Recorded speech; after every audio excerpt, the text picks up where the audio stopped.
지금 직장인이신가요?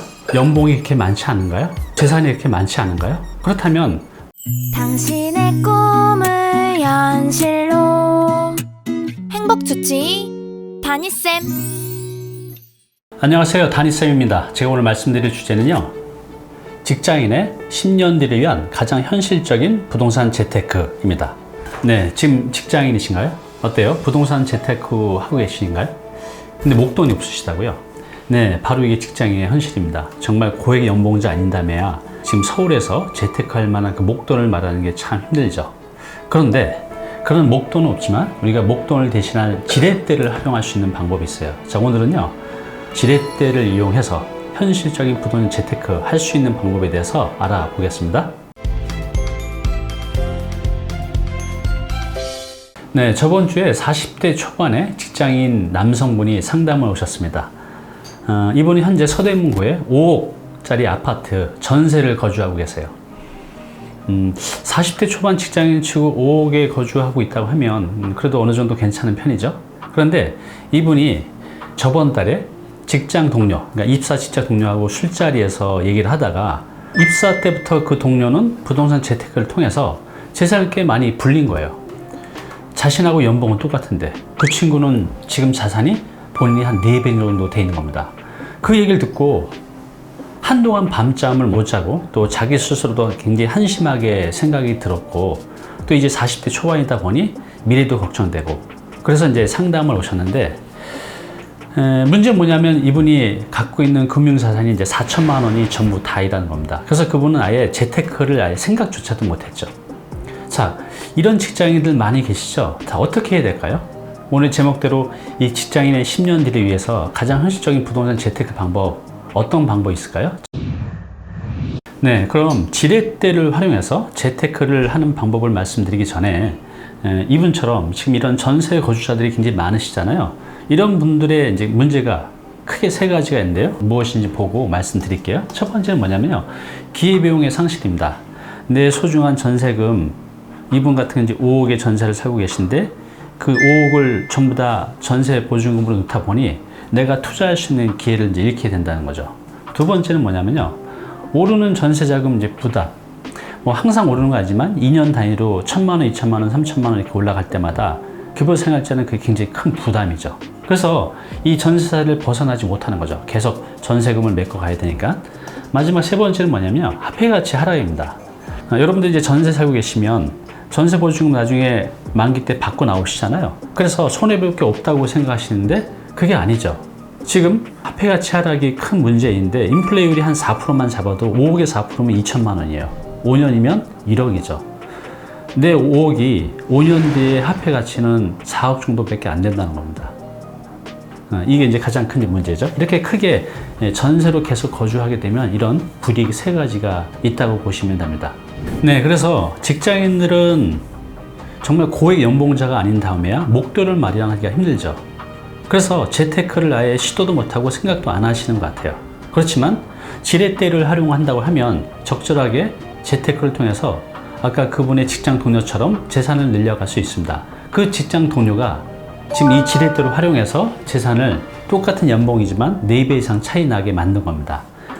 자, 보겠습니다. 첫 번째는 뭐냐면요, 대출을 이제 활용하는 겁니다.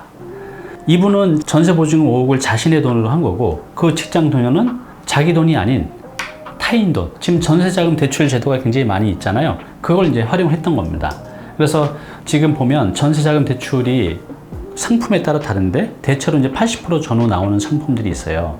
예를 들어서 내가 3억짜리면 3억의 80%인 2억 4천이 대출이 나오는 거죠. 금리는 한 1%대에서 2% 정도까지 다양하게 있습니다. 그러면 만약에 2%짜리 대출을 받아서 5%짜리 어떤 부동산에 투자한다고 하면 매년 3%의 투자 이익이 생기는 거죠. 그죠? 이렇게 전세금을 내 돈이 아닌 대출을 활용해서 내 돈은 투자를 하는 겁니다. 이게 이제 직장 동료가 했던 방법이죠. 자, 5년 뒤에 어느 정도 차이가 날까요? 내가 만약에 여기서 2% 빌려서 5% 정도의 수익을 내면 3% 차익을 만들어낼 수가 있는 거잖아요. 그러면 4억에 3%면 5년이면 6천만 원이죠. 네. 6천만 원의 현금을 만들어낼 수가 있는 거죠. 이 간단한 방법 하나로. 그리고 그것뿐인가요? 내가 투자한 이 부동산이 임대 수익도 만들지만 가격 상승도 있을 거잖아요. 그러니까 자본 차익도 뭐 확정되지 않았지만 어느 정도 충분히 이제 기대할 수가 있는 거죠. 자, 두 번째 지렛대가 뭐냐면 이제 전세금입니다. 타인의 자금을 이제 활용하는 거죠. 지금 아파트 투자하는 분들 다 어떻게 투자하죠? 네, 전세 끼고 투자를 합니다. 뭐 흔히 요즘 갭 투자라고 하는데 문제도 좀 많이 있지만 잘 활용하면 타인의 자본, 무이자인 이 돈을 활용해서 내 재산을 좀 늘려가는 방법이 있죠. 자, 그래서 무이자 돈으로 더 큰 것을 이제 들어 올린다는 거죠. 예를 들어서 내가 아파트를 지금 뭐 5억, 10억짜리를 살려고 하면 굉장히 부담인데 거기에 한 70%, 80% 정도 전세 자금이 들어있다고 하면 내 자금을 적게 들여서 투자를 할 수가 있잖아요. 그래서 이 타인의 자본, 이 무이자 돈을 이제 활용하는 방법입니다. 그래서 마찬가지죠. 내가 5억인데 전세가 3억이에요. 그럼 내 돈 2억 갖고 투자를 하는데 이 5억짜리 아파트가 7억이 되면 내 자기 자본 2억 갖고 2억이 오른 거잖아요. 100% 수익률을 볼 수도 있다는 거죠. 물론 이제 연 기준인데 이게 만약에 이제 4년 동안 2억이 오르면 연 25% 수익률이겠죠. 이것도 굉장히 큰 거죠. 그래서 이렇게 타인의 무이자 돈을 활용해서 더 큰 것을 이제 들어 올릴 수 있다는 겁니다. 단 갭 투자 요즘 문제가 많이 되는 게 사실인데 잘 선정해야 됩니다. 그래서 요거 방법에 대해서는 제가 다음에 또 자세히 이제 말씀을 드릴게요.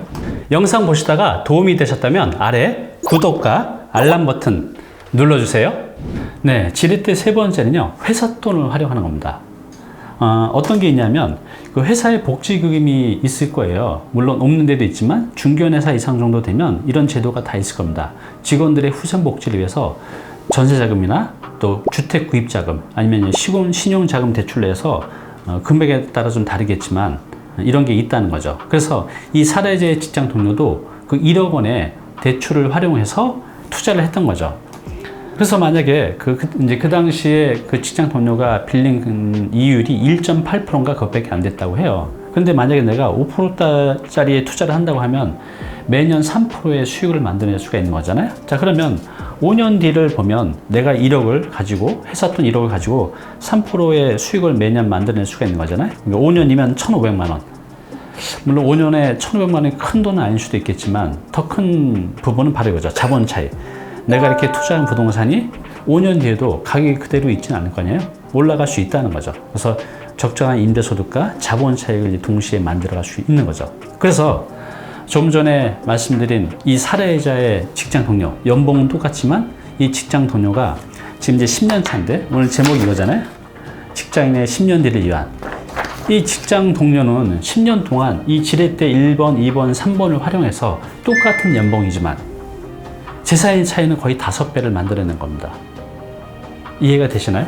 그래서 이 지렛대 활용이 약간은 두렵고 투자라는 게 그렇잖아요. 어렵지만 해야 된다는 거죠. 그래야만 직장인의 월급에서 벗어나서 어느 정도 경제적 자유를 만들어갈 수가 있습니다. 오늘 당신께서 해야 할 일이 있습니다. 지금 직장인이신가요? 연봉이 그렇게 많지 않은가요? 재산이 그렇게 많지 않은가요? 그렇다면 적극적으로 지렛대를 활용하셔야 됩니다. 제가 오늘 말씀드린 지렛대 3가지 외에 2가지가 더 있는데 이 5가지를 여러분들의 상황에 맞게 적절하게 활용해 보시기 바랍니다. 자, 직장인의 10년 뒤를 위한 가장 현실적인 부동 재테크 지렛대 첫 번째는 금융대출금을 활용하는 거 좀 전에 말씀드렸죠. 여기서 금융대출 뭐죠? 전세자금 대출을 말하는 겁니다. 그리고 내 돈은 적극적으로 투자를 하는 거죠. 두 번째는 전세보증금을 활용하는 거죠. 타인의 무이자 돈을 활용해서 더 큰 것을 들어올릴 수 있는 힘을 만들어낼 수가 있죠. 세 번째는 회사 복지기금 분명히 있으실 거예요. 그래서 그것을 적극적으로 활용해서 이제 투자를 하는 겁니다. 자, 그리고 이제 2가지는 말씀 안 드렸는데 네 번째는 뭐냐면 재테크에 대한 관심과 공부를 하셨으면 좋겠어요. 기회는 항상 오는데 내가 준비가 돼 있지 않으면 이 기회를 내 것으로 못 만든다는 거죠. 그래서 여러분들이 이런 자금이 생겨도 이런 지렛대를 통해서 자금이 생겨도 내가 재테크에 대한 관심과 공부가 안 돼 있으면 어디에 어떤 걸 투자해야 될지 어떻게 투자해야 될지 방법을 모르시잖아요. 그래서 꾸준하게 재테크에 관심과 공부를 하시기 바랍니다. 마지막 5번째는요, 시간이 필요해요. 보통 이제 여기 오신 분들 보면 뭐 1년 뒤에 팔아가지고 차익을 남기고 이런 생각들을 많이 하시는데, 물론 그렇게 해서 돈을 벌 수도 있겠지만 이 부동산은요, 거래 비용이라는 게 있어요. 내가 살 때 취득세, 중개수수료, 법무사 수수료, 기타 뭐 임대 수수료, 또 팔 때도 막 양도세, 기타 법무사 수수료, 중개 수수료 이런 것들이 많이 나가죠. 그래서 내가 사고 팔 때 거래 비용이 많이 나가요. 그리고 내가 갈아탄 것이 잘 되면 좋은데 오히려 안 좋은 걸 갈아타게 되면 손해를 볼 수도 있죠. 그래서 내가 팔고 더 좋은 투자를 하기 위한 이것들이 정말 좋은 게 아닌다고 하면 어설프게 사고 팔고 마시고요. 그냥 좋은 지역이라고 하면 꾸준하게 끌고 가는 게 더 좋을 수가 있습니다. 너무 조급하게 투자하지 말자는 거죠.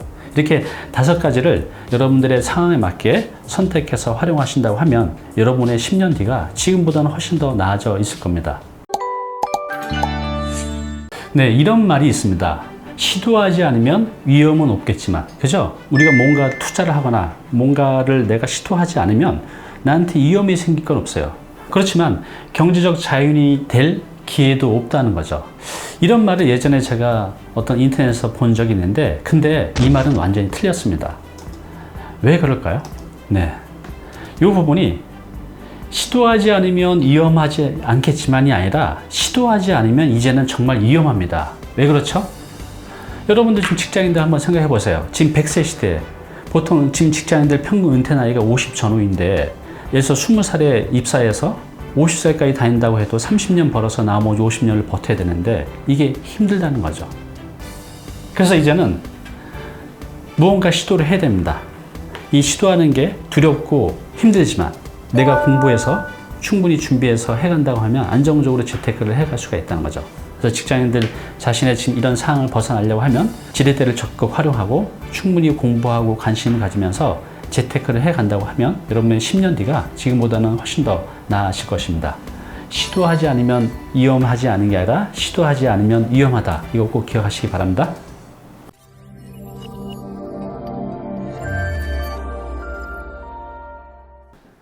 네, 오늘 정보 도움이 좀 되셨나요? 앞으로 이런 정보 계속 받아보실 분은요, 여기 구독 부탁드리고요. 그 다음에 오른쪽은 제가 추천하는 영상입니다. 꼭 한번 보시기 바랍니다.